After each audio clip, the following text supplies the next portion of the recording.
Tio, ei tio, me paga um livro? Não tenho trocado. A resposta escapuliu assim, num refluxo automático. Uma resposta padrão, como se fosse aquele o pedido mais natural do mundo. Livro? Refletiu um segundo depois o homem de terno. Teria o menino pedido um livro em vez de um trocado, uma moeda ou um real? Mesmo que houvesse o menino pedido um coerente tio, me paga um lanche que eu tô com fome. Ainda assim, alguma coisa estaria fora do lugar. A começar pelo diálogo em si. Ora, como haveriam de contracenar neste mesmo cenário, shopping center de luxo, quase 10 da noite, personagens tão opostos quanto este, o homem de terno, e aquele outro, o menino pobre que pedia livro, dinheiro, comida ou qualquer coisa que fosse. Era, pois, um diálogo inexistente, concluiu o homem de terno. Pode ser qualquer livro, tio. A insistência do menino devolveu o homem de terno à realidade absurda. Olhou em volta e não viu um segurança sequer. Nem algum sinal de uma câmera de vigilância, nem o menor zumbido de um walkie-talkie. Como deixar ele entrar? Irritou-se. Não que o homem de terno temesse alguma violência por parte daquela triste figura em miniatura. Talvez até temesse, mas em situação bem diferente. Ele parado no sinal vermelho, tarde da noite, vidro do carro estupidamente aberto e o menino, caco de vidro em punho magro, grunhindo com a voz gosmenta de tanto craque. Aí, tio, me dá um livro aí, tá ligado? Talvez até temesse fosse o menino menos menino, não mais o embrião de um perigo futuro, mas o perigo em si, já maduro, aqui e agora. Não, ainda é cedo para ter medo. Pelo menos deixa aí. Talvez daqui a 3 ou 4 anos, calculou o homem de terno, avaliando com alívio a altura e o peso do menino. Mas na sequência, o alívio deu lugar à indignação. Ora, o homem de terno pagava impostos e dízimo, deixara o carro no estacionamento automatizado, guardara o ticket do bolso do paletó azul marinho, tomara o elevador panorâmico, escolhera o andar onde reluziam as lojas que desejava, fizera tudo certo. Tinha, pois, o direito constitucional e sagrado de não ser afrontado por tamanha realidade, ainda mais numa fortaleza projetada para resistir a toda e qualquer ofensiva da vida real. Num lugar assim, a única realidade permitida deveria ser a dos reality shows, nas TVs gigantes das lojas de eletrodomésticos. O livro não precisa nem ter figura, tio. Pode ser do mais baratinho. De tão pequeno, o menino coube, da cabeça aos pés, num único olhar do homem de terno.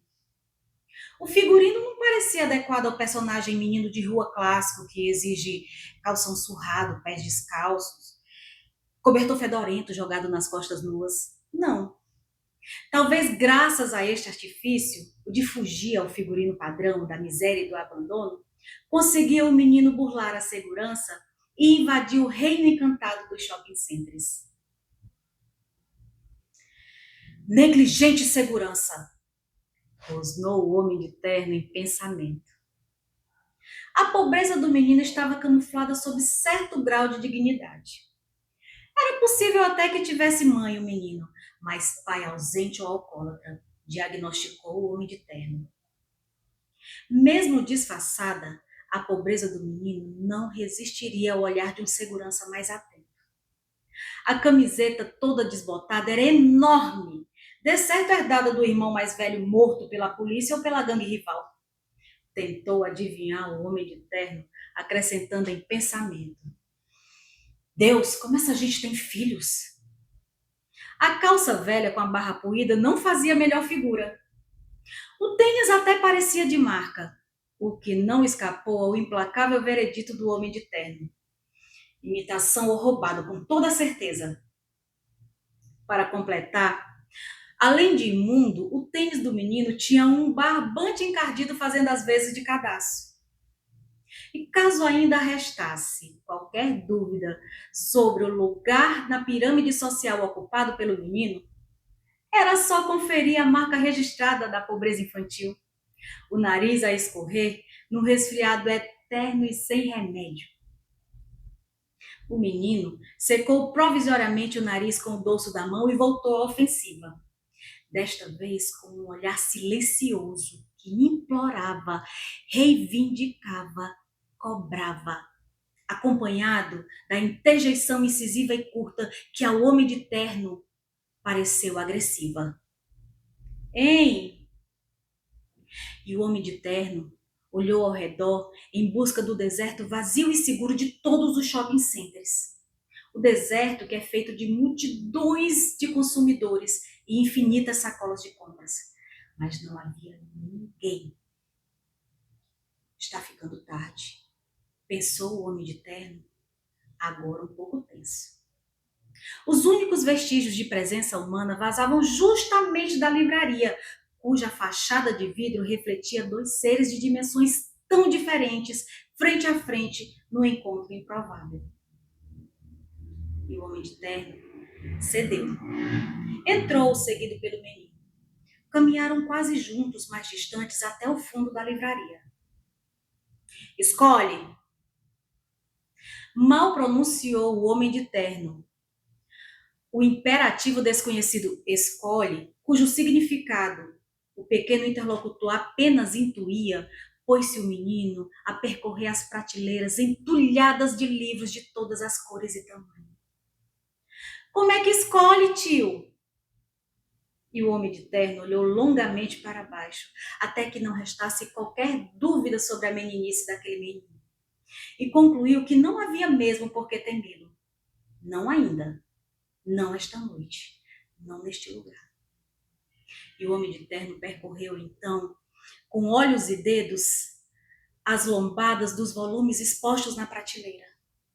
Puxou um, mais ou menos ao acaso, e estendeu ao menino. Virou-lhe as costas e deu alguns passos em direção ao caixa da livraria, já sacando o cartão de crédito à espera do agradecimento comovido, que não veio. Tio, lê para mim. Sem saber a razão, sem ao menos perguntar a razão, o homem de terno estancou. Deu meia volta e, estranhando a si mesmo, leu. Ou melhor, esquivando-se do trabalho de apanhar os óculos de leitura no bolso interno do paletó, folheou, meio cego, o livro de fábulas. Tudo isso valendo-se da memória esquecida de quando era criança. E emendou uma história na outra, embaralhando enredos e personagens da infância esquecida, que só agora se dava conta. Jamais compartilhara com os próprios filhos. Era uma vez um gato de botas perdido na floresta com sua irmã Maria, que era bruxa e usava um chapeuzinho vermelho. Aí chegou o lobo mau, perseguindo a Branca de Neve montado num tapete mágico e encontrou a bela adormecida cercada por 7 anões e 3 porquinhos. E lia o homem de terno num fôlego só, entonação a princípio displicente e incapaz de refletir a atenção de personagens mergulhados em destinos tão fabulosos e trágicos. Mas tanta atenção prestava o menino, os olhos brilhando, a véspera do sorriso emoldurada pela secreção eterna a esconder do nariz, que se viu o homem de terno obrigado a administrar exageros, a costurar com alguma coerência diálogos mal ajambrados e emprestar um arremedo improvisado de ordem ao caos que ele próprio criara, e modular a voz ao sabor das aventuras e desventuras, e conjurar sortilégios, e reconciliar amores impossíveis, e, no fim, já quase sem fôlego, punir os maus e recompensar os bons. E melhor só não fez o homem de terno que nunca havia contado história, porque era tarde, ou por não suportar o assombro familiar e o sorriso antigo que num dia remoto foram seus e agora pertenciam ao menino. E o homem de terno dirigiu-se ao caixa da livraria ao elevador panorâmico, do elevador à garagem automatizada, da garagem à rua, tudo no único movimento sem olhar para trás. E já guiava o homem de terno, um automóvel veloz pelo trânsito lento, com aquela sensação boa, aquela sensação recente, mas aos poucos embotada pela culpa. A culpa que num instante era semente e no outro floresta centenária. A culpa não pela posse de tantos ternos, livros e coisas. A culpa não pelo medo inicial e a intolerância de sempre, mas a culpa por ter esquecido de dizer ao menino, ainda que ele próprio não acreditasse no que esquecera de dizer. A culpa por ter esquecido de concluir dizendo ao menino, e foram todos felizes para sempre, porque é assim que terminam as histórias, ou era assim que deveriam terminar todas as histórias do mundo. E foi ruminando o amargor da culpa que o homem de terno se viu parado no sinal vermelho. E foi ainda ruminando o amargor da culpa que percebeu tarde demais o vidro do carro estupidamente aberto no sinal vermelho àquela hora da noite. E foi então que o homem de terno, grudado ao volante, avistou o vulto saindo de um beco escuro. O vulto que parecia o mesmo menino, mas de alguma forma outro. Menos menino, mais forte e ameaçador. O tórax inflado sob a camiseta poída. Ou, de outra forma, a arma oculta sob a camiseta poída. Era o menino. Era o menino. E o homem de terno vomitou o medo e engoliu a culpa. E trêmulo, incapaz do gesto salvador de fechar a tempo o vidro elétrico, entregou-se o homem de terno ao destino. E viu o menino encher toda a janela do vidro do carro. E de sob a camiseta, inflada e poída, sacar o livro e atirar a queima-roupa. Tio, me ensina a ler. E essa história se chama Fábula Urbana, de José Rezende Júnior. Meu nome é Silvia Rejane e eu também estou na Romaria das Histórias, junto com os contadores e escutadores do estado do Acre. Um beijo para você e até a próxima!